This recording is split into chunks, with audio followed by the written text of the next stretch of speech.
Hi everyone, welcome back to a new episode of Tech Infosys. Today in this video, I'm going to show you how you can turn on your in-chat sounds on your Telegram's account. Keep watching the video till the end. To turn on your in-chat sound notification on your Telegram's account, firstly go ahead and launch open your Telegram application on your device. The home page of Telegram will be displayed on the screen. Click on Settings option at the bottom right corner of the page. You will end up on the settings page of your Telegram's account. Click on Notifications.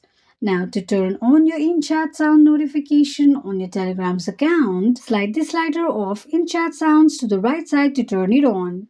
This is how you can turn on your in-chat sound notification on your Telegram's account quickly and easily just in few steps. If you have any thoughts or queries, let us know in the comments section. Don't forget to subscribe to our channel for further updates.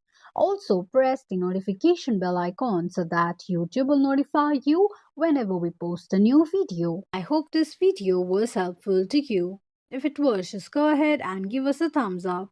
Feel free to comment down any suggestions or improvements to be made to our channel by commenting on the comment box.